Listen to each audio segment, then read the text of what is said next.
अस्सलाम वालेकुम, आप देख रहे हैं गूंज और मैं हूं सना बुच्चा। और बचा कुचा सच जो आपके सामने हम रोज़ लाने की कोशिश करते हैं, आज भी यही कोशिश जारी रहेगी।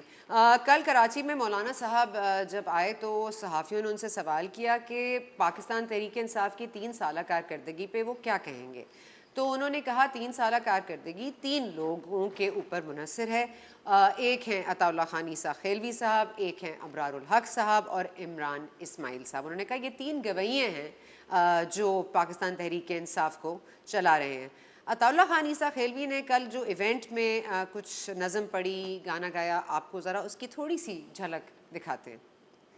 केस कश्मीर का दलेरी से लड़ा है, अफगान हुए बेदार, रंग लाए तेरे अफकार, अच्छे दिन आए हैं, यकीनन आए हैं, अच्छे दिन आए। जी, अताउल्लाह साहब के बकौल तो सब कुछ तब्दील हो रहा है, बदल रहा है और पाकिस्तान खुशहाल हो रहा है। तो नदीम बाबर साहब अपनी दिहाड़ी लगाकर वाकई खुशहाली तो हुए हैं, तब्दीली तो आई है। शहबाज गिल साहब को उस्मान बुज़ार जैसे सीएम पंजाब जो हैं वो हटा देते हैं, इमरान खान साहब उनको सेंटर में लगा देते हैं, उनके लिए भी तब्दील तो हो रहा है पाकिस्तान। बात करें जुल्फ़ी बुखारी की तो उनके लिए भी रिंग रोड स्कैंडल में पैसे बनाकर बाहर निकलना, उनके लिए भी तब्दील तो हो रहा है पाकिस्तान और खुशहाल तो हो रहा है पाकिस्तान। शौकत तरीन साहब के ऊपर नैब केसेस ख़त्म करने की जो शर्त है वो भी पूरी हो रही है, तो तब्दील और खुशहाल तो हो रहा है पाकिस्तान। उस्मान बुज़दार साहब अब तक पावर में हैं क्योंकि उनके नाम के शुरू में ऐन आता है, इसलिए खुशहाल और तब्दील तो हो रहा है पाकिस्तान। ये ना कहना भी ज़्यादती होगा कि आम आवाम के लिए भी पाकिस्तान तब्दील हो रहा है। पाकिस्तान में जैसे पहले लोग थे वो सस्ती चीनी ख़रीदते थे, घर में मीठी चाय पीते थे, अब वो लंबी लंबी यूटिलिटी स्टोर्स की लाइन में महंगी चीनी ख़रीदते हैं और धक्कम पेल में फंस जाते हैं। अगर हम बात करें ख़वातीन की तो बतदरीज आप देख रहे हैं किस तरह से केसेस उनके हरासा करने के बढ़ते जा रहे हैं। तो खुशहाल और तब्दील तो हो रहा है पाकिस्तान।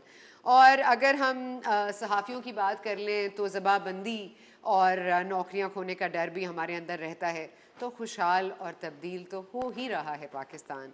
और पहले घर में लोग इज़्ज़त से रोटी खा लेते थे, अब लंगर खानों में धक्के भी खाते हैं और रोटी भी खाते हैं।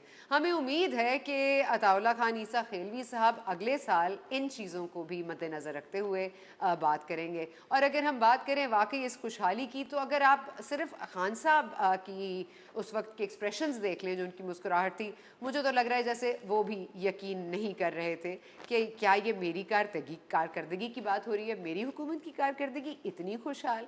तो तब्दील तो हो रहा है पाकिस्तान और तब्दीली तो आ गई है।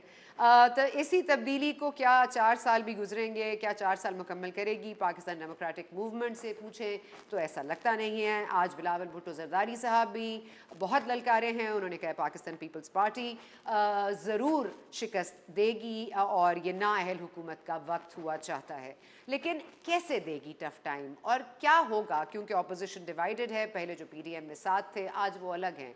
कराची में जलसा होने जा रहा है, शहबाज शरीफ साहब कराची पहुंच चुके हैं और इसी पे हम मज़ीद बात करेंगे। हमारे साथ तक मौजूद हैं जी राना तनवीर साहब, पाकिस्तान मुस्लिम लीग नून के सीनियर रहनुमा हैं, MNA हैं। बहुत शुक्रिया राना साहब, आपने हमारे लिए वक्त निकाला।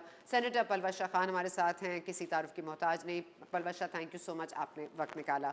सबसे पहले पलवश शाह आपसे शुरू कर लेते हैं, क्योंकि ये तो एक अभाम है कि आज जिस तरह से बिलावल भुट्टो जरदारी साहब ने बार बार कहा कि सिर्फ पीपल्स पार्टी ही है जो कि इस हुकूमत को अलविदा कर सकती है या इसको टफ टाइम दे सकती है, तो पीपल्स पार्टी में ऐसा क्या है? क्योंकि आपके पास तो अक्सरियत होने नहीं है। और अगर हम सेनेट के इंतखाबात भी देख लें तो सेनेट के इंतखाबात में जो 8 वोट ज़ाया हुए थे वो भी आप ही के लीडर्स ने किए थे, तो कैसे टफ टाइम देंगे आप? बहुत शुक्रिया सना।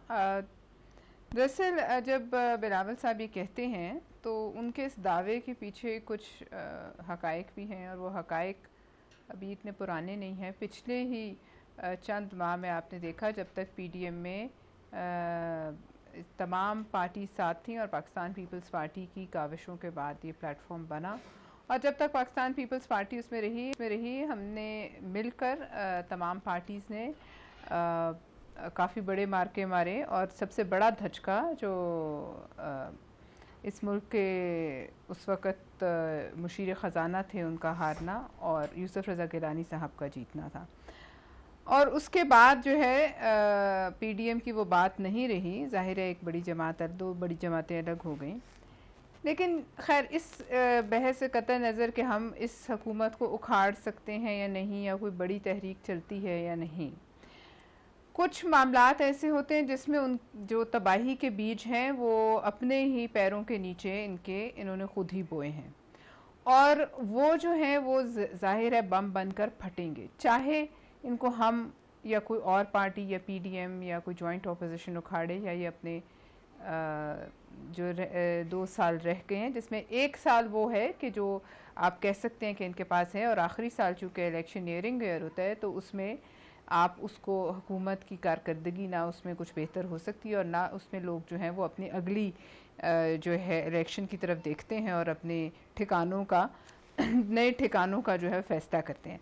अब बात यह है, मैं आपको ज़्यादा अगर फैक्ट्स एंड फिगर्स देना शुरू करूं तो वो भी दे सकती हूं, लेकिन आप सिर्फ जो एक साइकोफेंसी है और एक जो ज़हनी इस वक्त हाल है इस हुकूमत का, जिसमें मुब्तला है जिस किस्म की सोचों में, वो आप इस एक गाने से अंदाज़ा लगा सकते हैं।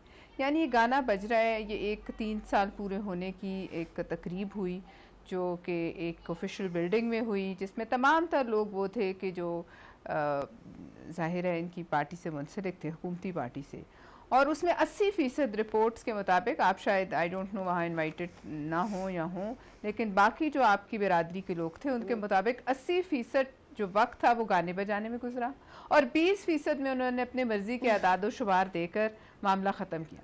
इस गाने को देखिए, मैं नहीं समझती कि कोई हुकूमत 3 साल के बाद और पे दर पे खारजा पॉलिसी से लेके, मईशत से लेके, लोगों की बदहाली से लेके वो ये गाना गाती है, गवा सकती है, और इस गाने के बाद जो एक्सप्रेशंस वज़ीर आज़म साहब के चेहरे पर हैं उसे देखकर मुझे एक अजीब सा it is funny at the same time, लेकिन ये ट्रेजिक भी है। और ट्रेजिक इसलिए है कि इसका मवाजना किया जा सकता है ज़ारे रूस की ताजपोशी से। जब ज़ारे रूस ख़ुद जो है वो फौत हुआ, आखिरी ज़ार आया, तो उस वक़्त वो अंदर जश्न मना रहे थे इसी किस्म का, और बाहर वो जो उस खुशी में चंद टुकड़े रोटियों के लोगों में बांट रहे थे, उसमें ऐसी भगदड़ और धक्कम पेल हुई कि कई सौ लोग, उस भूखे लोग मारे गए। तो ये जो माइंडसेट है इनका, वो आप इस गाने से अंदाज़ा लगाइए, और फिर उस गाने पर जो तालियां बजती हैं, जो खुशी के तासुरात आते हैं आपके इनके लीडरान के मुंह पर, वो डायरेक्ट तमाचा है उस आवाम के मुंह पर जिसको इस वक्त बिजली, गैस, जो गर्मियों में गर्मी से मरेगी, सर्दियों में सर्दी से मरेगी, बीमार हो तो अदवायात की किल्लत से मरेगी, नहीं तो गंदम और चीनी और अपनी जो है भूख दबाने के चक्कर में भूखी मरेगी।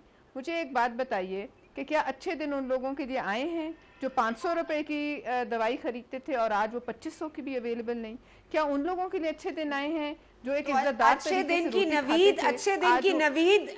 की नवीद तो आपने देनी है ना, ऑपोजिशन ने देनी थी। हम चलते राना तनवीर साहब के पास। राना साहब, आप बता दीजिए कि अच्छे वक्तों की जो नवीद है वो तो ऑपोजिशन से एक्सपेक्टेड है, तो अगर ऑपोजिशन इस तरह डिवाइडेड हो जाएगी, शहबाज शरीफ साहब तशरीफ़ ले आए हैं कराची, और बकौल फवाद चौधरी के कल तो जलसी होने जा रहा है, जलसी वलसी उन्होंने कहा है, और बहुत उनको तशवीश भी है कि इतने पैसे खर्च हुए हैं जुनैद सफ्दर के वलीमे पर।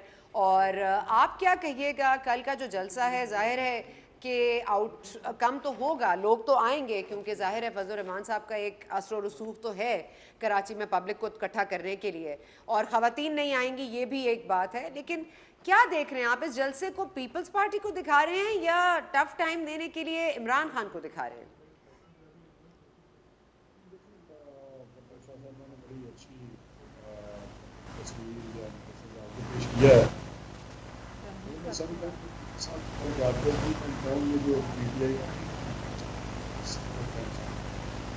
एजुकेशन में एक मैं तो एक पार्टी नहीं समझता सर मैं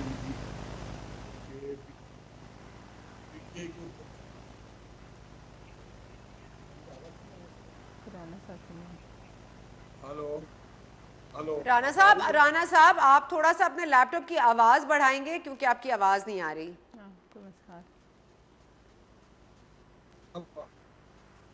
हेलो हेलो राणा साहब आप हेलो अच्छा पलवशा आप कुछ कहना चाहेंगी इस पर? ये पीपल्स पार्टी में बिलावल आज टंडोवाला यार क्यों चले गए? देखिए वो कई दिन से सिंध में जो है वो मुख्तलिफ अजला के दौरे कर रहे हैं, तो मेरा नहीं ख्याल टंडोवाला यार जाने का इस जलसे से कोई ताल्लुक़ है, क्योंकि जाहिर है हम तो अब उस पीडीएम का हिस्सा नहीं है, लिहाजा हमारा कराची में होना या ना होना वो मायने नहीं रखता, क्योंकि जो पार्टी है नहीं उस इस अलायंस का हिस्सा, उसने तो जाहिर है जाना नहीं जलसे में। लेकिन बात ये नहीं है कि जलसी होगी या जलसा होगा।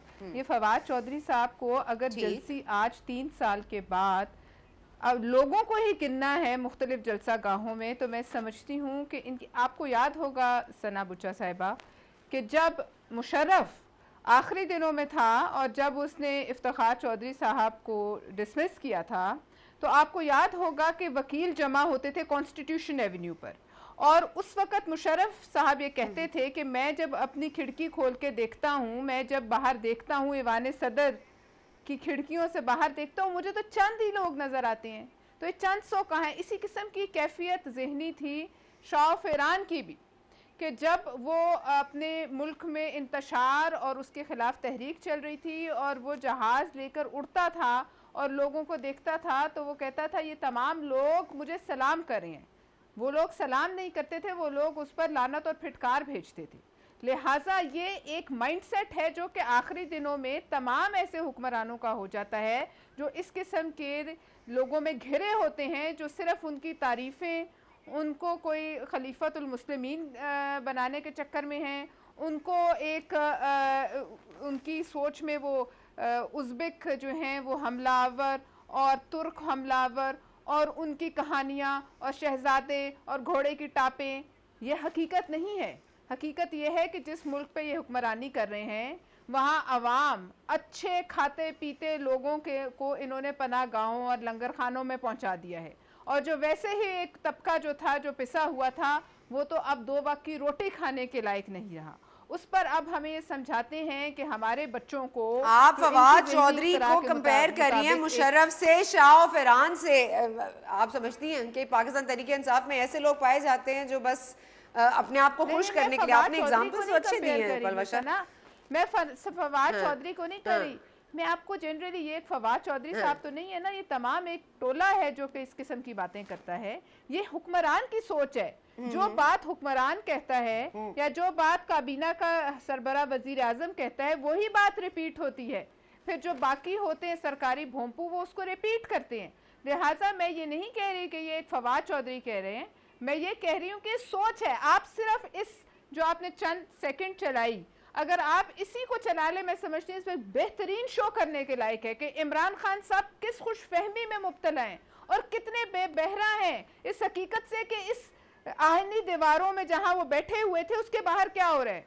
अगर इतने ही अच्छे दिन आए हैं तो फिर ये वाला जो उन्होंने एक अपना रखा हुआ था सेलिब्रेशन, इसको जश्न को उठाकर वो अपारा चौक पर ले जाते, इस जश्न को उठाकर किसी अवामी जगह पर ले जाते और फिर अवाम को भी कहते कि चूंकि इतने अच्छे दिन आए हैं तो आप भी आइए और आप भी हमें जो है इसमें हमारी तवाज़ा करें। फिर ये देखते कि तवाज़ा किस चीज़ से होती। लिहाजा मैं समझती हूँ तमांचा है, और जिस अवाम को इन्होंने कचोके और ज़ख्म आज 3 साल हो गए लगाए हैं, उस अवाम को जख्म लगाने के बाद ये जो इनकी एक ये नाच गाना हुआ है, पलवशा जो आपकी आवाज में पैशन है, जो गुस्सा है वो अवाम का गुस्सा है, लेकिन अवाम के लिए फिर आप कुछ,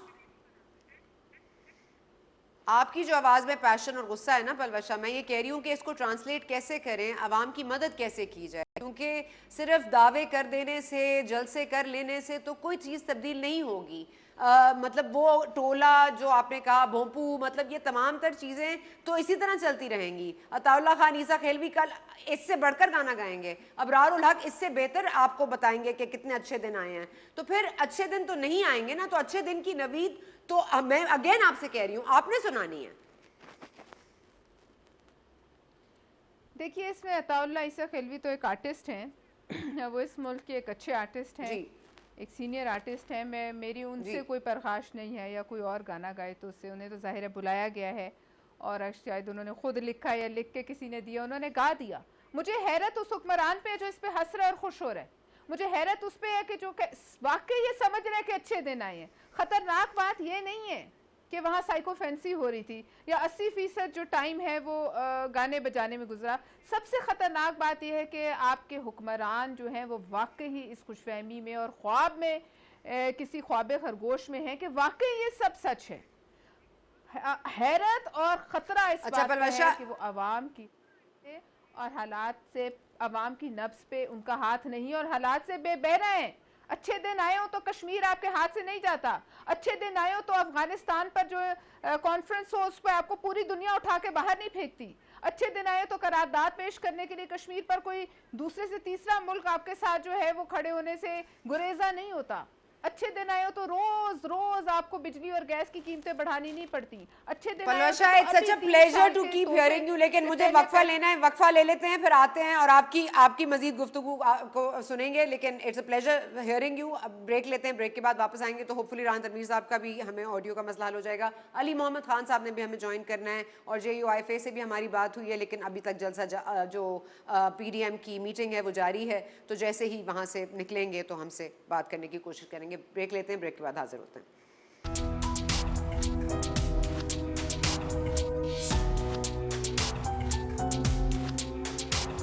जी, टेक्निकल मसाइल से कौन जीत सकता है। वेलकम बैक टू गूंज। हमारे साथ मौजूद है राना तनवीर साहब। पहले वो स्काइप पे अवेलेबल थे, कुछ उनके प्रॉब्लम था तो अब हमने उनको फ़ोन लाइन पे लिया। पलवाशा खान हमारे साथ हैं। अली मोहम्मद खान साहब के तीनों फ़ोन बंद हैं, शायद वो मिस कमिटमेंट हो गई है या नहीं आना पसंद किया उन्होंने। राना तनवीर साहब, मैं आपके ऊपर आऊँगी। और ये एक तो ये जलसा हो रहा है, शहबाज शरीफ साहब आ चुके हैं। एक तजवीज़ मौलाना फजल रहमान ने हाल ही में दी है और वो है कि जेल भरो तहरीक और इस्तीफ़ों की बात उन्होंने की है, जिसको इंडोर्स किया है आफ्ताब खान शेरपाव साहब ने भी।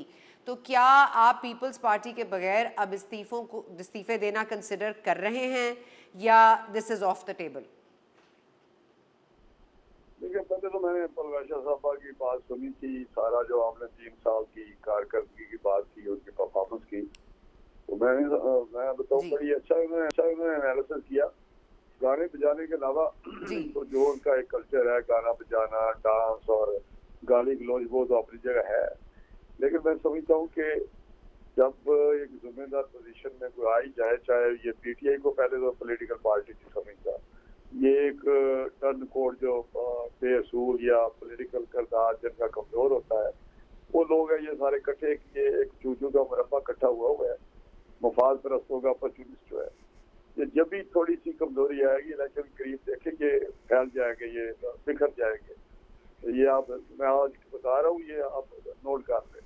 तो ये पार्टी तो है नहीं, ये बिलावल साहब का ठीक कहा है कि ये उनकी पहली और आखिरी दफा हुकूमत कर रहे हैं और पता नहीं किस चीज का बदला पाकिस्तान से और पाकिस्तान के अवाम से ले रहे हैं। मुझे कोई समझ नहीं आ रही कि उनकी माइंड सेट क्या है।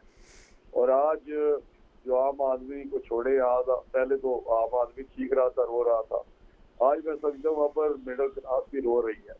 चंद लोग जो है शराफिया, जिनकी जेबें इन्होंने भरी हैं, जिनका जिक्र आपने इंटरव्यू में भी किया, आप खुद डॉक्टर साहब आपने बताया, नदीम बाबर की बात करे, नदीम पता नहीं क्या उसका नाम है, नदीम का तो पता है, नदीम जफर है या नदीम बाबर है, क्या है वो। आप किसी का भी मिनिस्टर की बात करें, कभी मिनिस्ट्री उधर कर देते हैं, कभी उधर करते हैं, किसी को निकाल देते हैं। तो वो निकाल दो को है जो सिर्फ नॉन इलेक्टेड है। ये भी अंडरलाइन करें, किसी इलेक्टेड बंदे को इनकी जरूरत नहीं है ये निकाल सके। मैं आपको ये मैं इनको कहें किसी को निकाल के दिखाएं, जितनी मर्जी को करप्शन वजीर कर ले, जितना मर्जी वो लूट ले, ये उनको इधर उधर कर देंगे, लेकिन कभी भी उसको निकालेंगे नहीं। नेशनल असेंबली के जो मेंबर है उनकी ये मजाल ही नहीं है कि कुछ, क्योंकि वीक हुकूमत है, ये 5-6 वोटों में खड़ी है, लिहाजा किसी को ये ना निकाल सकते हैं ना कुछ कर सकते हैं। ये फजूल एक समझता हूँ हुकूमत। राना साहब ये तो ठीक है, वो फजूल हैं, वीक हैं, 6 लोगों पर खड़े हैं, फिर उनको गिरा क्यों नहीं पा रहे? नहीं, मैं बताऊं जी, गिराने वाली बात भी आपको पता है क्यों नहीं गिरा पा रहे हैं आप। लेकिन हमारा प्रोग्राम था, हमने एक पीडीएम पीपल्स पार्टी के प्लेटफॉर्म से बनी थी, बिलावल साहब उसके होस्ट थे, पीपल्स पार्टी उनकी होस्ट थी। लेकिन जब ये पीडीएम बनी तो उस वक्त यही था कि जो अगर 26 इनकाज का करक्ट निकाले या उसका सारा जो था मकसद वो यही था कि इस गवर्नमेंट से पाकिस्तान और इस बिलखती हुई अवाम को छुटकारा हासिल दिलाना है। तो वो बड़ी मोबिलाइजेशन हुई, कराची से लेके पेशावर तक सारे जलसे हुए।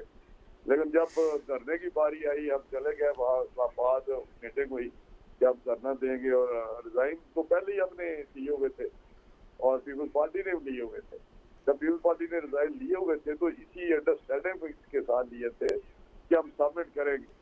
तो जब ये 156-160 के करीब लोग इस्तीफे देते तो यकीनी तौर पे मैं आपको कहता हूँ कि कभी गवर्नमेंट सस्टेन न करती, कभी भी गवर्नमेंट खड़ी रह सकती, गवर्नमेंट खत्म हो जाती। लेकिन जब दूसरा रास्ता पीपल्स पार्टी ने हमें बताया कि कॉन्स्टिट्यूशनल एक वोट और नो कॉन्फिडेंस का रास्ता, तो वो उसमें आके इख्तिलाफ हुआ, तो वो जो प्रोग्राम था उधर आगे नहीं बढ़ सका। लेकिन आज जो आप बात कर रहे हैं, हमने फिर एक कोशिश कर रहे हैं, मोबिलाइज कर रहे हैं लोगों को। और राना साहब की ये बात के रिजाइन करें, वो तो पार्टी ने फैसला करना है, कायद है, हमारे मियां नवाज शरीफ साहब ने फैसला करना है। लेकिन मैं समझता हूँ इतनी तादाद में अगर हम रिजाइन करेंगे तो उससे कोई हासिल नहीं होगा वो जो उस वक्त हम हासिल करना चाहते थे। अगर पीपल्स पार्टी साथ होती, एएनपी के लोग होते और सारे मिल के अगर करते, तो पीपल्स पार्टी को साथ मिलाने में, अफाम व तफहीम से मामले को हल करने में और इस्तीफे दे देने में क्या हर्ज है? क्या उनको मनाया नहीं जा सकता? क्या नो कॉन्फिडेंस में जब वो कह रहे हैं कि उनके पास नंबर्स पूरे हैं, इस पर बातचीत नहीं हो सकती, क्या ये गुडविल जेस्चर नहीं हो सकता? मतलब अगर कमज़ोर हुकूमत है और नाकाम है, नाअहल है, ये बार बार आप लोग कहते हैं, तो फिर हम इसको क्यों वक्त पे वक्त दिए चले जा रहे हैं? डॉक्टर साहब मैं आपको बताऊं, जो आप कहते हैं कि हम कहते हैं नालायक हैं, ये हम नहीं कहते, वो खुद कहते हैं कि हम ना तजर्बाकार हैं, हमें पता नहीं था, काम आता नहीं था, हमारी टीम हमने सिलेक्शन नहीं कर सके, ठीक टीम नहीं, वो सारी बातें वो तो सारी दुनिया कह रही है, हमें ना कहे कि हम कहते हैं। अब तो बच्चा कह रहा है, वो खुद कहते हैं, प्राइम मिनिस्टर खुद कहता है। बाकी रही बात के पीपल्स पार्टी को बनाने की या वोट ऑफ नो कॉन्फिडेंस की, देखें हम वोट ऑफ नो कॉन्फिडेंस थोड़ा सा एक बहुत ही टेढ़ा मसला है। हमने देखा जब सेनेट में जो चेयरमैन है उनके खिलाफ अमेंडमेंट पास की हमने प्रोसेस किया पीपल्स पार्टी के कहने पे ही, तो वहां से भी बंदे हमारे खिसक गए। वो आपको पता है, इनके भी खिसके, हमारे भी खिसके, जिसकी बाद इंक्वायरियां भी की और जिसका पता भी है कि कौन कौन से वो हमारे सेनेटर्स थे। लेकिन माजी में भी जब भी ये एक्सरसाइज की है वोट ऑफ नो कॉन्फिडेंस की, चाहे हमने की है या पीपल्स पार्टी ने की है, पीपल्स पार्टी के खिलाफ हमने भी की थी एक दफा, तो उसका रिजल्ट जो है ना वो कुछ नहीं निकला था। लेकिन हम समझते हैं कि अगर इनके पास नंबर्स हैं तो हमें बिल्कुल बताएं, जो हम परखेंगे कि फूल प्रूफ तरीके से कि क्या ये लोग कल को भाग तो नहीं जाएंगे, क्या लोग खड़े रहेंगे। तो ठीक है, मैं ये पलवशा से सवाल करूंगी, लेकिन राना साहब एक इम्पॉर्टेंट पॉइंट है, मैं आपकी उस पर थोड़ी सी अटेंशन चाहूँगी, क्योंकि ये आज फवाद चौधरी साहब ने भी कहा कि ये पहले फैसला तो हो जाए कि पार्लिमानी जो पार्टी के लीडर कौन हैं, पार्टी को लीड कौन कर रहा है। और मैं आपको सुनाना चाहूँगी एहसन ज़ुबैर साहब, जो आपको पता है मोहम्मद ज़ुबैर साहब, जो कि तर्जुमा मियां नवाज शरीफ के और शहबाज शरीफ के, उन्होंने क्या कहा। आई होप कि आपको आवाज़ आए, ज़रा सुनाएंगे हम वो साउंड बाइट प्लीज़। यहाँ पे शहबाज शरीफ साहब के इस्तकबाल के लिए नवाबशाह डिवीज़न के साथ उनका कैंप लगा हुआ था। हमारे ऐसे वर्कर्स हैं जो मोटरसाइकिल पे बैठ के सक्खर से, नवाबशाह से, किधर से, लाड़काना से, किधर से मोटरसाइकिलों पे बैठ के बगैर पैसे वाले वो लोग जिनकी जेब में पानी की बोतल लेने के पैसे नहीं है, सुबह 11 बजे से इधर इस्तकबाल के लिए इंतज़ार कर रहे थे। और वही उन्हीं इनासिर ने जिन्होंने कराची डिवीज़न वालों ने जिन्होंने हमला किया था मुस्लिम लीग हाउस के ऊपर, उन्होंने शहबाज शरीफ साहब को पीछे से घुमा के अपने कैंप के ऊपर लाके खड़ा किया, वहाँ पे इस्तकबाल किया और वहाँ से लेके निकल गए। ये जो सारे वर्कर खड़े हैं, क्या ये मुस्लिम लीग नून का एहसास नहीं है? क्या ये मुस्लिम लीग नून के लिए काम नहीं करते? क्या हमारे लिए कोई एहसास किसी को है कि हमारे वर्कर्स के लिए और हम सब के लिए जो हम दोपहर से या गर्मी में भूख के हमारे बगैर पानी खाना खाए हुए खड़े हैं, कोई हमें पूछने वाला है? जी राना साहब, मैं इस पे आपकी ज़रूर जवाब चाहूँगी, क्योंकि देखें ये दो कैंप्स बनते हुए दिखाई दे रहे हैं और अब ये नून शीन का मामला नहीं है। अब ये तो बहुत ऑब्वियस हो गया है कि कैंप्स तो हैं, मतलब शहबाज शरीफ साहब, नून लीग और शहबाज शरीफ साहब अलग क्यों हैं? ये कौन है इस वक्त पार्टी का लीडर और कौन चलाएगा इस मुहिम को? देखिए, जो आपने सुनाई है वर्कर्स की को बातें सुनाई हैं, मैं समझता हूँ कि शहबाज साहब क्या थे, जो मकामी क़यादत है उनको चाहिए था कि कोई ऐसी अरेंजमेंट करते कि वो ज़रूर उनके साथ वेव करते, अपने कोई उनके साथ ज़रूर उनका इंटरेक्शन होता, तो शायद वो मजीद कर ले। लेकिन मैं जो बात आपने की है कि लीडर कौन है, लीडर हमारे मियाँ नवाज शरीफ साहब है और सदर पार्टी के मियाँ शहबाज साहब हैं।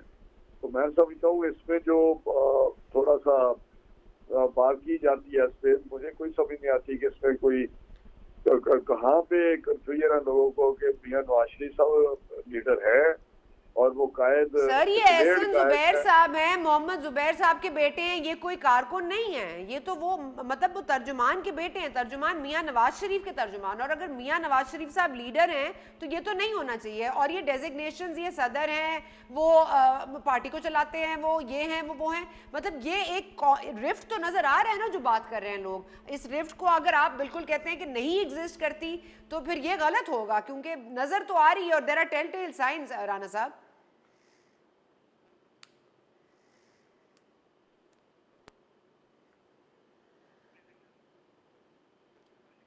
चलें जी, ब्रेक लेते हैं, ब्रेक के बाद हाजिर होते हैं। पलवशा, आपसे सवाल पूछूंगी, क्या बिलावल भुट्टो जरदारी साहब फिर मिल सकते हैं? क्या पीडीएम दोबारा से एक इत्तेहाद में आ सकती है? एक ब्रेक लेते हैं, ब्रेक के बाद पलवशा।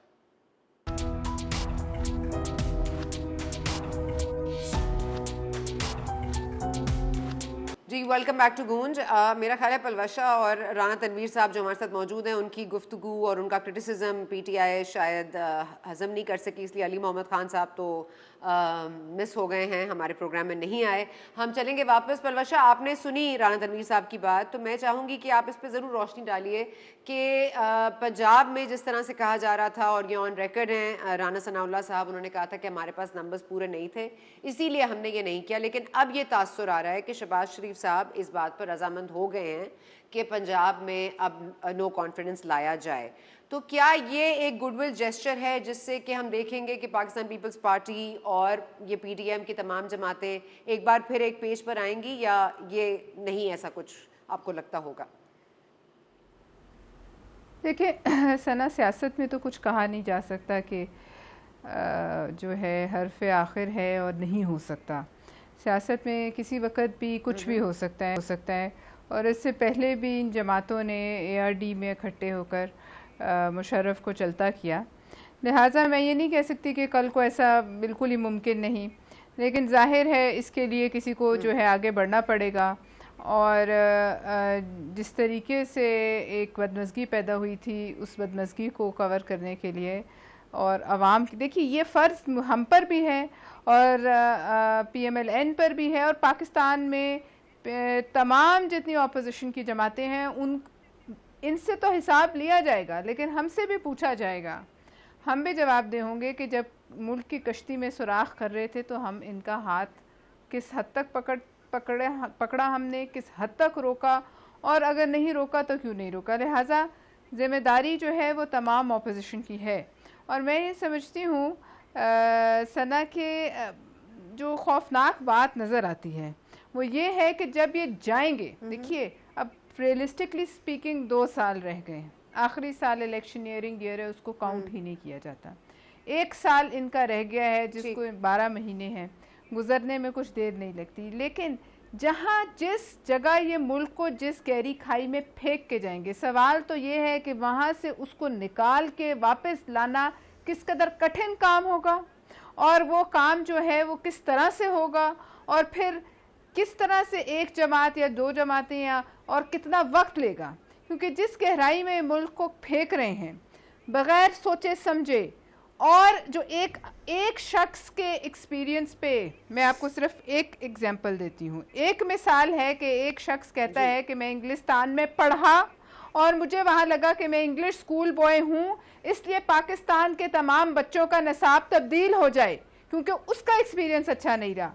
लेकिन इस बात से वो कतई तौर पर जो है उसको कोई एहसास नहीं, और जिस हिस्ट्री का हमें लेक्चर दिया जाता है उसको भी पढ़ा नहीं कि इस मुल्क में, इस सब कॉन्टिनेंट में, इस बड़े सग़ीर में जब हमारे बड़े, जब हमारे लीडरान, founding fathers sir Syed Ahmad Khan, Maulana Mohammad Ali जौहर, आप आ जाए अल्लामा इकबाल साहब, जिन्ना साहब, सब वहाँ से पढ़ते रहे। और उस वक्त ताज बरतानिया के बाकायदा जो है हम ग़ुलामी में थे, मगर वापस आके उन्होंने जंग लड़ी, आज़ादी की जंग लड़ी, कुरान की तफसीरें लिखी, गुलाम मुल्क में दफन होने को जो है वो उससे इनकार किया, गए और इसी अंग्रेज़ी में राउंड टेबल कॉन्फ्रेंसेस में तकरीरें की, इसी अंग्रेज़ी में जिसको ये कहते हैं कि इनके बच्चों के लिए ठीक है लेकिन कौम के बच्चों के लिए ठीक नहीं, इसी अंग्रेज़ी में उन्होंने जंग लड़ी। और अपने लोगों से भी जिन्ना साहब ने कितनी दफ़ा जो है उर्दू का इस्तेमाल किया, और कितनी दफा रूहानियत हमें, वो रूहानियत सिखाना चाहते हैं ना, वो रूहानियत सिखाना चाहते हैं हमें, रूहानियत।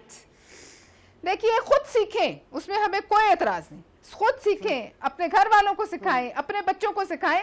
लेकिन इनका एक्सपीरियंस अगर कोई ऐसा रहा है अपनी ज़िंदगी में जो कि नागवार है या वो याद नहीं करना चाहते, तो उसका खमियाजा आज क्यों भुगते पूरे कौम के बच्चे 70 साल बाद।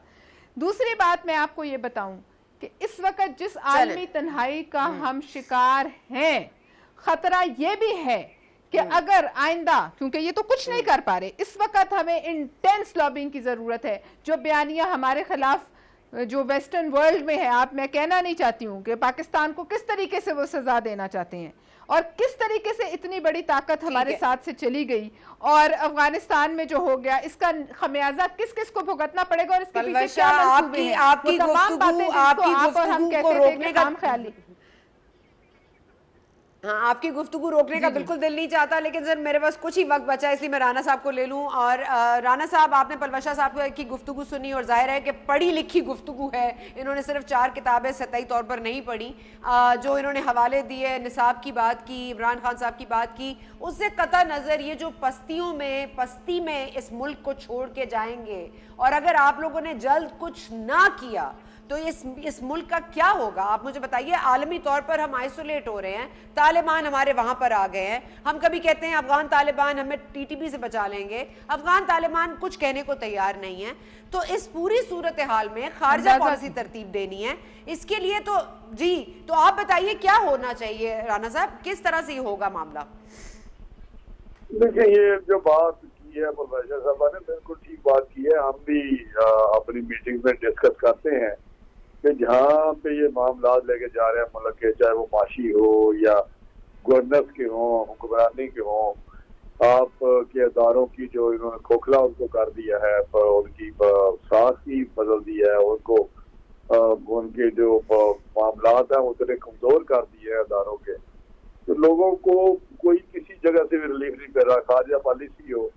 तो मैं समझता हूँ ये सारी चीजें हम डिस्कस करते हैं कि जब अगर गवर्नमेंट बदलती है और मिलती है अपोजिशन को, तो किस तरह इस क्राइसिस में जिसको जिस दलदल में आगे ये जाएंगे, किस तरह इसको निकालेंगे। और ये बहुत बड़ा काम है और उसमें मेहनत तो करनी पड़ेगी दोबारा, जिस तरह पहले हमने अपनी हुकूमत बहुत बड़ा काम है। ठीक है राना साहब बहुत शुक्रिया। सॉरी आपकी बात काट रही हूँ, वक्त खत्म हो रहा है, प्रोड्यूसर साहब बार बार कह रहे हैं प्रोग्राम खत्म।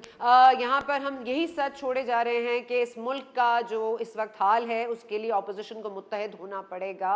ईगोस को साइड पर कीजिए, मिलकर लड़िए अगर इस मुल्क को पस्ती से बचाना है, और अगर इस मुल्क को वापस से पाकिस्तान जिसकी एक आलमी सतह